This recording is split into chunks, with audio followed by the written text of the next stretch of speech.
ఇక్కడ ఇచ్చేసినటువంటి మన రైతు సోదరులకి, అదే మాదిరిగా ఇక్కడ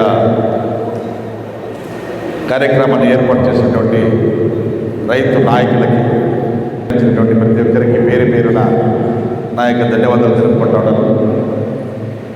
ముంగారు పంటలు అనే విత్తనాలు ఎట్లా వచ్చే దీంట్లో మనం వేసుకోవాలనే ఒక కార్యక్రమం పెట్టి ఇంకా దీన్ని నడుపుతూ ఉన్నారు. అదే మాదిరిగా ఈరోజు ఎలక్షన్స్ అక్కడే జరుగుతూ ఉంది. ఇది జూన్లో, మేలో. మీకు ఇప్పుడు మన వసూలు ప్రాంతంలో ఏర్పడినవే అభివృద్ధి కోసం మనం చాలా నేలల్ని మనము ప్రభుత్వ పరానికి ఇచ్చినాము. ఫస్ట్ సిప్ కార్డుకి ఇచ్చినాము, రెండవ సిప్ కార్డు, మూడవ సిప్ కార్డు, 15 హౌసింగ్ బోర్డులు, తర్వాత డ్యామ్, అది కాకుండా ఎస్టీఆర్ రోడ్ 844, తర్వాత వసూరు రింగ్ రోడ్, తర్వాత ఇక్కడ మన జయమగళం దగ్గర కొత్తపల్లి వరకు కాదు 4.5 కిలోమీటర్ల NH. ఇంతను ఎందుకు ఇచ్చినామంటే ఒక రకంగా ఒక అభివృద్ధి. 10 మంది నష్టపోతే కూడా 90 మంది దాంట్లో బెనిఫిట్ అవుతారనే దానికోసము సందేహం లేదు. దాంట్లో కూడా 10 మంది కూడా నష్టం కాకూడదనే దానికి ఒక మంచి వెలను నిర్ణయం చేయాలనేది మన ఎస్టీఆర్ ఆ యొక్క సంఘం యొక్క ఉద్దేశం. ఖండితంగా అది ఈరోజు కోర్టులో ఉంది అనుకుంటాను. కోర్టులతోనే ఉంది, కోర్టులో ఉంది. అది కోర్టులో ఉంటే కూడా మన ప్రభుత్వ పరంగా దానికి ఏం చేయాలనే ఒక సజెషన్ ఉంటే ఖండితంగా అది ప్రభుత్వ పరంగా దానిపైన స్టెప్ తీసుకునే దానికి నేను మా కాబోయే ముఖ్యమంత్రి వ్యవసాయ నాయకుడు అన్న ఎడపాటి గారి ఆశీస్సులతో దాన్ని నేను మీకు దాన్ని ఇచ్చేసిస్తానని మీకు తెలియజేసుకుంటాను. అది కాకుండా ఇప్పుడు ఎయిర్పోర్ట్ అనేది మనకు వచ్చేదానికి అవకాశం లేదు ఇప్పుడు. ఏంటంటే అన్న ఎడపాటి గారు ముఖ్యమంత్రిగా ఉన్నప్పుడు మన నరేంద్ర మోడీ గారు ప్రైమ్ మినిస్టర్గా ఉన్నప్పుడు ఒక డిఫెన్స్ కారిడార్ అని చెప్పేసి ఒక 200 ఎకరాలు ఇంకా 300 ఎకరాలు అదొక ప్రాజెక్ట్ ఉంది. ప్రపోజల్లో అట్లే ఉండేది. అంటే ఆ ప్రపోజల్లో ఉండేదానికి ఎయిర్పోర్ట్ వచ్చేదానికి అవకాశం లేదు. దాంట్లో మీకు నేను హామీ ఇస్తా ఉన్నాను. ఎలాంటి మీకు ఇప్పుడే ఇదైతుంది ఎయిర్పోర్టు. ఆ ప్రపోజల్ దాన్ని ఏమన్నా మార్చిస్తే మాత్రమే ఎయిర్పోర్ట్ వచ్చేదానికి అవకాశం ఉంది. ఆ ప్రపోజల్ తీసుకొచ్చినది మన నరేంద్ర మోడీ గారి ప్రభుత్వం ఉన్నప్పుడు అన్న ఎడపాడి గారి దీంట్లో ఒక ఒప్పందం అయిందని. ఆ ఒప్పందం ఇంకా లైవ్లో ఉండేదాన్ని ఇంకా ఏర్పాటు చేసేదానికి అయితలేదు. దాని గురించి మీరు ఏం చేయదన్నా ఒప్పందం అట్లే ఉంటుంది. ఆ డిఫెన్స్ కారిడార్ వస్తుంది మన ఏరియాలో. కానీ వ్యవసాయానికి ఏ తొందర లేకుండా దాన్ని చూసుకునే బాధ్యత నాది. ఏదంటే అది ఉంటేనే ఇక్కడ ఎయిర్పోర్ట్ వచ్చేలేదు. మీకు ఒకరు దాన్ని గురించి ఇంకా మీకు ఏం లాభం అని చెప్తాను. నష్టము ఏమీ లేదు మీకు. ప్రభుత్వ భూముల్లో ఖండితంగా దాన్ని తీసుకొస్తామని తప్ప వ్యవసాయ భూముల్లో తీసుకొచ్చేదానికి ఛాన్సే లేదు. అది కాకుండా ఎయిర్పోర్ట్కి అని వీళ్ళు చెప్తా ఉంటారు, కానీ వేరే ఒప్పందం అయిపోయింది వాళ్ళ దగ్గర. అది సిడ్కో ఆ యొక్క ఒక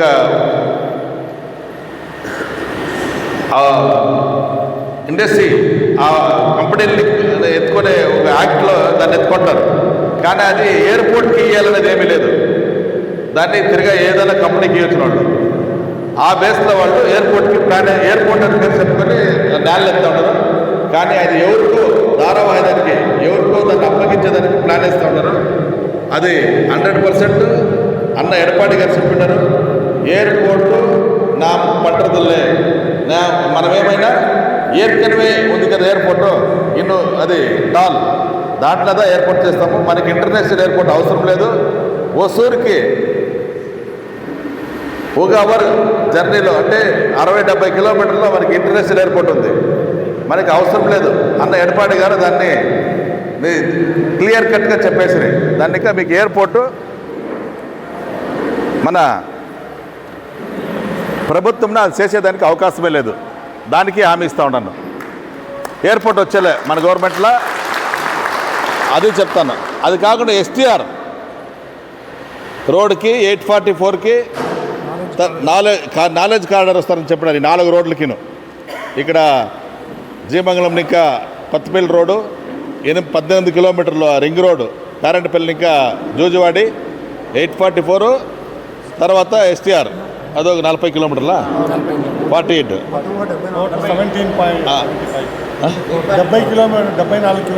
సుమారు 70 కిలోమీటర్లు లెంత్లో 1/2 కిలోమీటర్ అక్కడ 1/2 కిలోమీటర్ ఇక్కడ ఎత్తుకొని ఇస్తామని చెప్పినారు.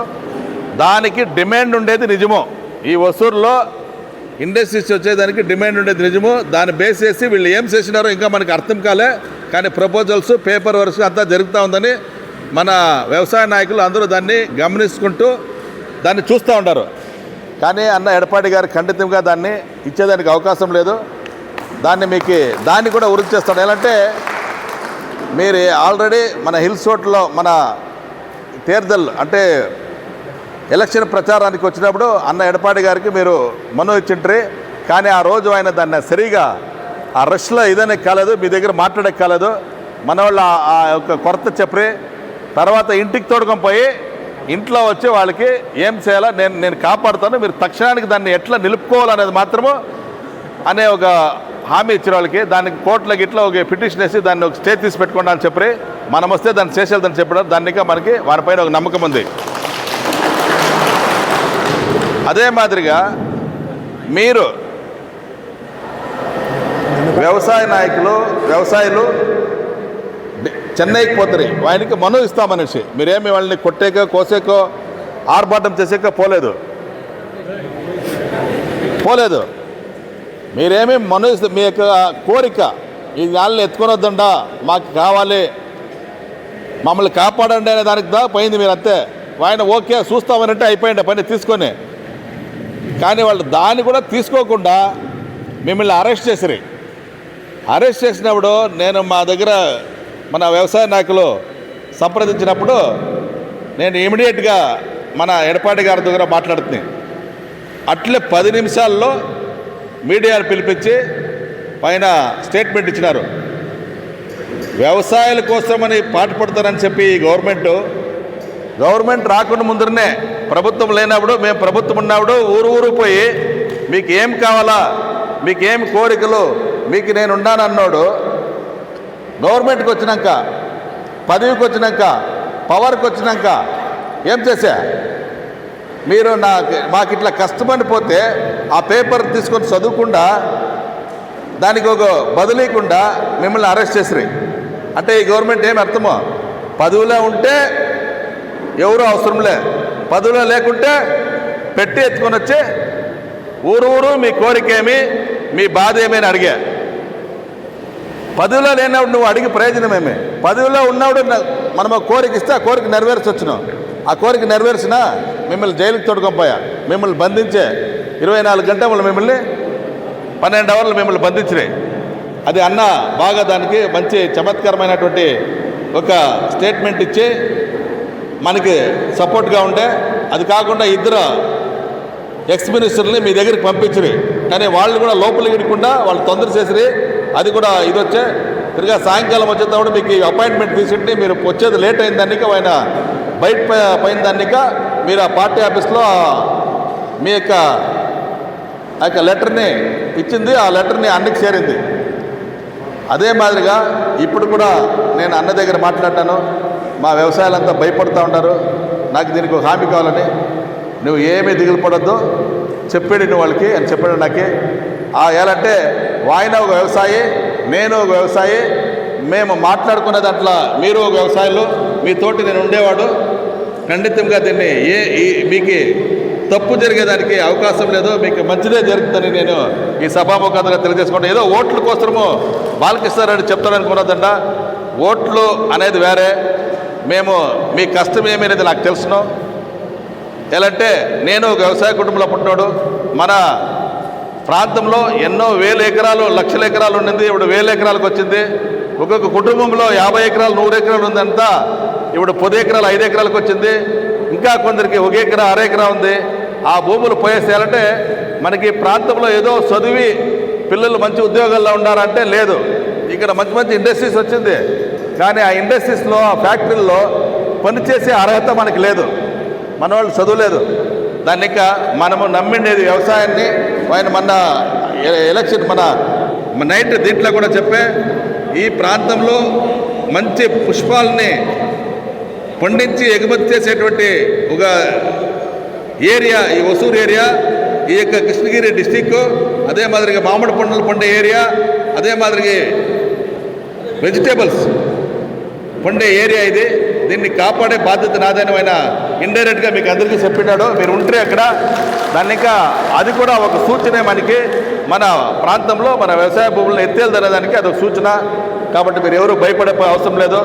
ఇప్పుడు కూడా స్టాలిన్ అసెంబ్లీలో చెప్పింది ఒకటి, అన్నిక తిరిగా వాళ్ళు లేదనేది ఒకటి, తిరిగా ఇప్పుడు మీకే మొన్న కృష్ణగిరిలో ఉదయనిధి చెప్పింది ఒకటి, తిరిగా ఇప్పుడు మత్తిగిరిలో మొన్నేమనే మేము ఏర్పాటు చేస్తూ ఉన్నాము, మాకు పర్మిషన్ లేదు సెంట్రల్ గవర్నమెంట్, అవునా లేదా? అంటే వాళ్ళ దృష్టిలో ఏర్పాటు చేయాలనే ఉంది. మన మధ్యలో ఉండేది మోడీ, ఇక్కడ ఉండేది ఎడపాడి. ఖండితంగా అది సాధ్యం లేదు. మనం ఇద్దరు అనుకుంటేనే ఏది అది. కానీ ఎడపాడికి 4000 ఎకరాల్లో 3000 ఎకరాల్లో ఇంటర్నేషనల్ ఏర్పాటు చేసే ఐడియానే లేదు అనేదాన్ని మీకు అందరికీ తెలియజేస్తూ ఉంటాను. అదే మాదిరిగా మీరు వ్యవసాయంలో మీరు ఎట్లో ఈ ఫీల్డ్లో దిగింటారు. ఇప్పుడు మీరు ముందర ఉండే ఆ స్పీడ్ కన్నా బాలకృష్ణారెడ్డి కాపాడుతాడులే అని ఉండారా ఏమో తెలియదాకే. ఇప్పుడు 12,000 మంది దీంట్లో ఉంటారు. ఇప్పుడు దీంట్లో ఏదో ఒక సమాచారం జరుగుతూ ఉందనే దానికి నాకు ఒక డౌట్గా ఉంది. మీలో ఐకమత్యాన్ని ఎవరో దెబ్బతీస్తూ ఉన్నారు, హుషారుగా ఉండండి అనేది మీకు అందరికీ తెలియజేస్తూ ఉన్నాను. ఎలా అంటే 10,000 మంది ఎక్కడ పోయి, 5,000 మంది ఎక్కడ పోయి, ఇప్పుడు ఏమైంది అనేది మీరు ఆలోచన చేసుకోవాలి. మీరు ఊరు పోయి రైతుల్ని మీరు కలిసి మీరు వాళ్ళతో మాట్లాడికి, ఎలా అంటే ఏదో ఎవరో ఒకరు మీకు వీక్ చేస్తారు. దీన్ని వీక్ కాకుండా ఆ యొక్క ప్రాంతాల్లో ఎవరెవరు ప్రాంతాల్లో అయితే నేల పొందుతో వాళ్ళందరూ కలిసి కట్టుగా ఆ యొక్క బూతులు ఊరంతా అన్ని ఊర్లకి పోయి మీరు చెప్పేకేయలే. ఒక ఊరు ఉందంటే ఆ ఊర్లో 10 రైతులు ఉన్నారంటే ఆ రైతులు ఆ ఊర్లో ఉండే వాళ్ళంతా పిలిచి మనకి ఇట్లా నష్టం జరిగిపోతుంది, మీరు తప్పకుండా ఈ తర ఓట్లు వేయాలని మీరు ఓట్లు వేపియాలి. లేకపోతే మామూలుగా దానికి దీనికి ఇదైపోతే రేపు పొద్దున్నే మీకు నేను మంత్రి, నేను ఎమ్మెల్యే ఏదో లేదా వాళ్ళు గెలిచేదో నేను ఏదో ఒకటి అవుతుంది. కానీ రేపు పొద్దున్నే ఆ బూత్ లిస్ట్లో చూసినప్పుడు ఈ వ్యవసాయాల యొక్క ఐకమత్యం ఉందా లేదా అనేది తెలిసిపోతుంది. ఎవరు అనేక మనల్ని ఎవరు పట్టించుకోలే. దాన్ని ఇంకా మీరు ఐకమత్యంగా బలంగా ఉండాలనే దాన్ని నిరూపించుకునేది ఈ ఎలక్షన్లోనే మీరు నిరూపించుకునే దానికి అవుతుందని మీరంతా ఎవరి మాటలకి ఇది కావద్దండా. మిమ్మల్ని కాపాడేది ఏడీఎంకే గవర్నమెంటే, మిమ్మల్ని కాపాడేది ఎన్డీఏ గవర్నమెంటే. ఎడపాడి గారే మోడీ గారే ఇద్దరూ సేరి మిమ్మల్ని కాపాడుతారు. దాంట్లో డౌటే లేదనేది మీకు తెలియజేస్తూ మీరందరూ ఐకమత్యంగా ఉండండి. మీ యొక్క కోరిక 100% నెరవేరుతుందని మీకు అందరికీ తెలియజేసుకుంటూ ఇచ్చట ఈ కార్యక్రమాన్ని ఏర్పాటు చేసినట్టు మన వ్యవసాయ నాయకులకి ప్రతి ఒక్కరికి, ఈ యొక్క మేకను వారికి, మరి నా తోటి ఇచ్చేసినట్టు ప్రతి ఒక్కరికి ధన్యవాదాలు తెలుపుకుంటూ నా చిన్న ఉపన్యాసం ముగించుకుంటున్నాను.